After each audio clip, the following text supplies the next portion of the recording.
Group 2 மற்றும் 2A தேர்வுக்கான காலி பணியிடங்களின் எண்ணிக்கை அதிகரிக்கப்பட்டுள்ளதாக டிஎன்பிஎஸ்சி அறிவித்துள்ளது. டிஎன்பிஎஸ்சி குரூப் 2 மற்றும் 2A பதவிகளில் உள்ள காலி பணியிடங்களுக்கான முதல்நிலை தேர்வு 2022ஆம் ஆண்டு மே மாதம் நடைபெற்றது. இந்த முதல்நிலை தேர்வில் 57,641 பேர் தேர்ச்சி பெற்றிருந்த நிலையில் இவர்களுக்கான முதன்மை தேர்வு கடந்த பிப்ரவரி 25ஆம் தேதி நடைபெற்றது. முதன்மை தேர்வு முடிவுகள் வரும் ஜனவரி 12ஆம் தேதி வெளியிடப்பட உள்ளன. இந்நிலையில் குரூப் 2 மற்றும் 2A தேர்வுக்கான காலி பணியிடங்களின் எண்ணிக்கையை அதிகரித்திருப்பதாக டிஎன்பிஎஸ்சி அறிவித்துள்ளது. அந்த வகையில் ஏற்கனவே இருந்த காலி பணியிடங்களுடன் புதிதாக 620 காலி பணியிடங்கள் தற்போது சேர்க்கப்பட்டுள்ளன.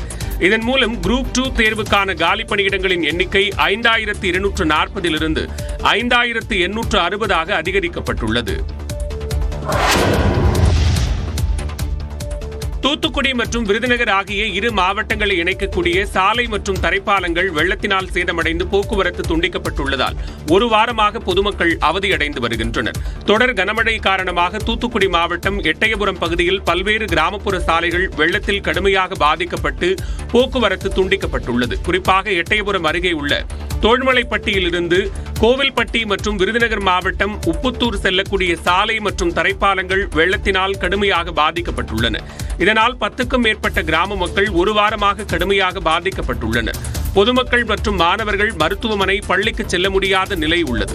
இரவு நேரங்களில் விபத்துகள் ஏற்பட வாய்ப்பிருப்பதால் அரசு உடனடியாக தலையிட்டு சாலையை சரி செய்து பயன்பாட்டிற்கு கொண்டு வர வேண்டும் என்று பொதுமக்கள் கோரிக்கை விடுத்துள்ளனர்.